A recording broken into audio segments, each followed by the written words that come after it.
interesa grafítico, también por ejemplo me interesa el skate, que son cosas, manifestaciones típicamente adolescentes, como lo fue en su día, por ejemplo, el rock and roll, que es algo muy propio de la eclosión del sistema capitalista de las grandes ciudades, el tema de ver negocio y ver que el mundo está dominado por los adolescentes y que luego se convierte en un negocio y hacemos todo el negocio de eso. Pero a mí eso es una transición que me interesa mucho, ¿no? O sea, tengo una rayada, pero yo sí. Entonces, hablaba de un escritor que yo también admiro mucho, que es Steve, que ahora hace poco tiempo, y él me habló de un término que se llama anomia. No sé si lo conocéis, un término que se utiliza en el ámbito antropológico. Anomia quiere decir fuera de la norma, ¿no? Y esto lo utilizó un tío a finales del siglo XIX para referirse a los inicios de los actos vandálicos en las ciudades, al suicidio, etc., ¿no?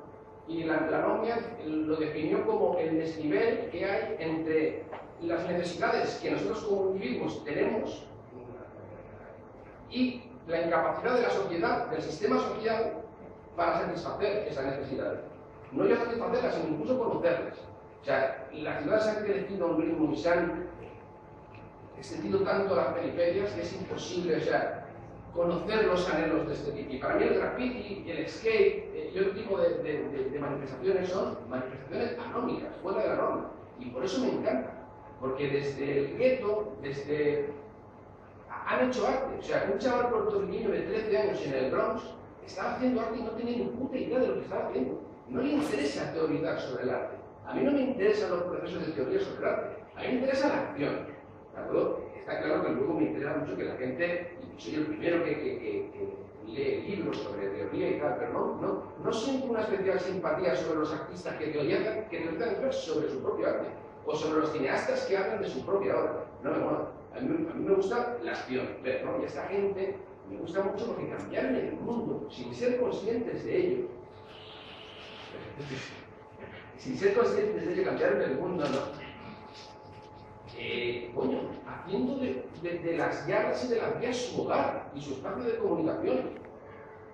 Y encima, jugándose el tipo, ¿no? Porque luego eso es otra cosa impresionante. No sé si habéis visto los vídeos que hay todo un subgénero audiovisual.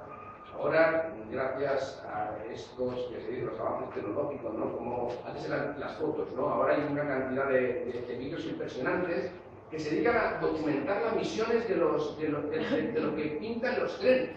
Es espectacular, no sé si lo habéis visto. O sea, son como los nuevos exteriores urbanos que se mueven por sitios con montaña, cortan, de todos los tipos bajan.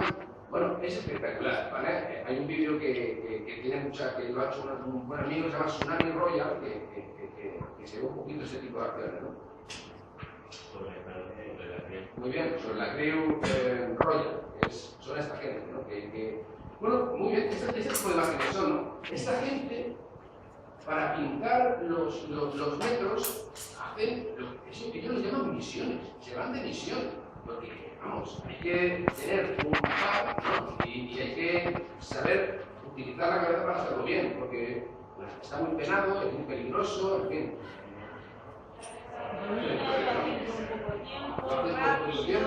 Exacto, ¿no? Exacto, es como una guerra, ¿no? ¿Dónde quiero más? No sé. Sí, eso, ¿no? Eso es lo que me interesa. Por ejemplo, retomando el tema de los trenes, el tema de la anomia, el tema de lo fuera de norma.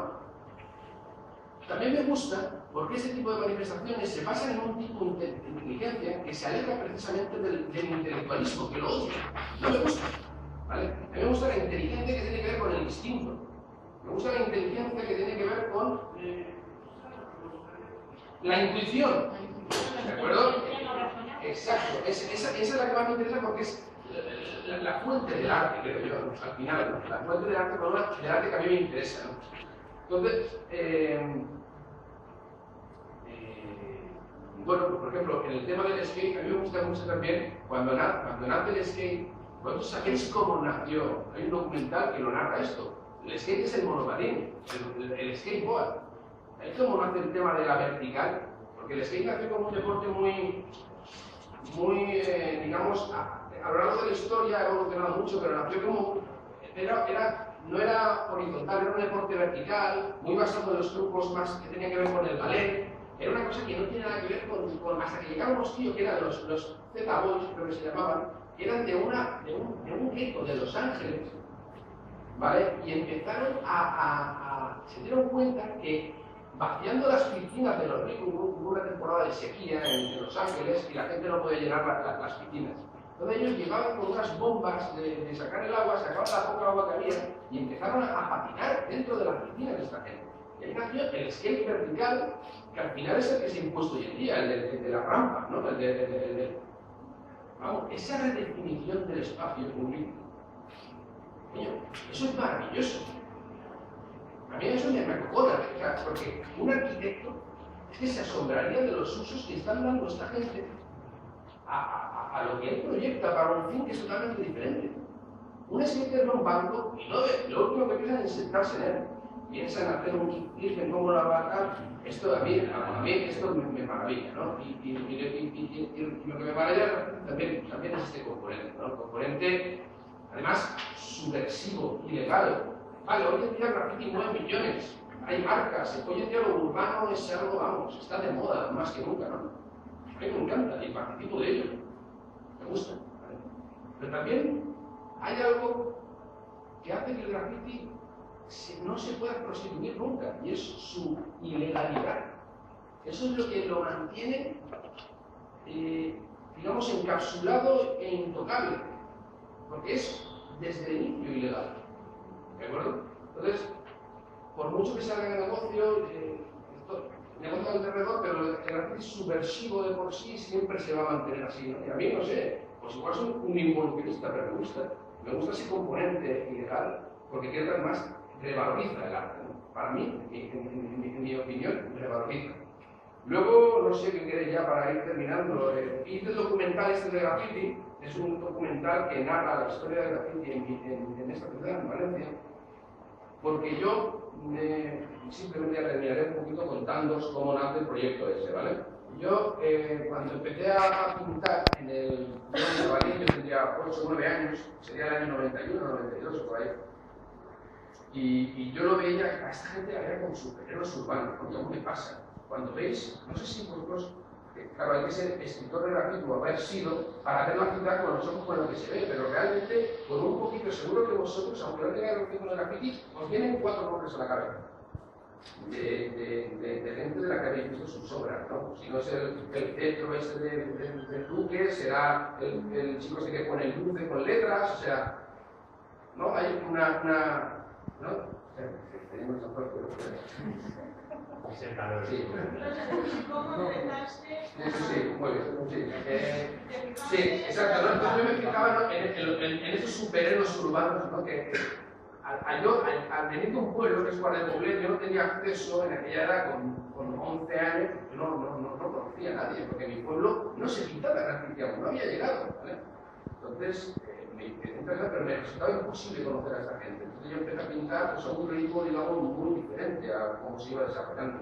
Yo dejé de pintar, pero no paraba. El que ha sido escritor de graffiti no puede parar de ver la evolución del graffiti en su ciudad, fijarse en los nuevos escritores que van haciendo. Entonces me di cuenta de que no había ninguna de esas obras que a mí me había impactado tanto de pequeñito, no de los primeros, ¿no? Y me cogí la bici y me recorrí las zonas en las que yo recordaba que habían tiendas que de pequeñito yo había peregrinado para hacer una foto, para los Hall of Fame, se llamaba en la época, ¿no? Y no había nada, o había muy poco. Entonces dije, coño, voy a saciar mi curiosidad por conocer a esta gente, por ponerle rostro a estos superhéroes de mi infancia. El tío fue espectacular, porque claro, para mí, sinceramente, es como conocer a una ministeria del rock. Es así, son gente en la que has pensado mucho, en la que te has fijado. Y un poquito pues, empecé a contactar con ellos. No son gente, como curiosidad, que soy de una generación anterior en la que el graffiti no estaba de moda y en la que el graffiti era muy marginal, ¿no? Era muy marginal. Habían escritores del barrio de la Plata, escritores de no sé dónde, gente que está marcada por la vida, o sea, están paqueteados, ¿vale? Y ya tienen una edad que tienen tal. y tienen esa solera, ¿no? ese rollo que lumpen, que a mí también yo soy una gente por ese tipo de mundo también. Y nada, me fui entrevistando con ellos y al final pues acabé conformando un poquito un mosaico de entrevistados por el cual recorría lo que era mi historia personal también de graffiti. No quise que sea una historia, porque claro, las historias lo dicen, ¿no? Las escriben siempre los vencedores. A nosotros nos ha llegado una versión de la historia que continuamente sesgada. Hoy en día los medios de comunicación tenemos miles de ejemplos de cómo se silencian ciertas cosas y por qué no. Pues imaginémonos lo que ha llegado, ¿no? Hasta ahora, ¿no? Cómo hemos aprendido grandes procesos, grandes revoluciones que son directas, contadas en la mesa.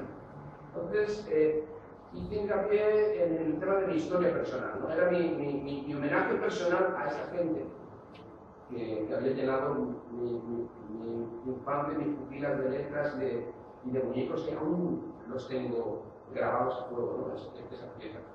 Y nada más, no tengo nada más que decir.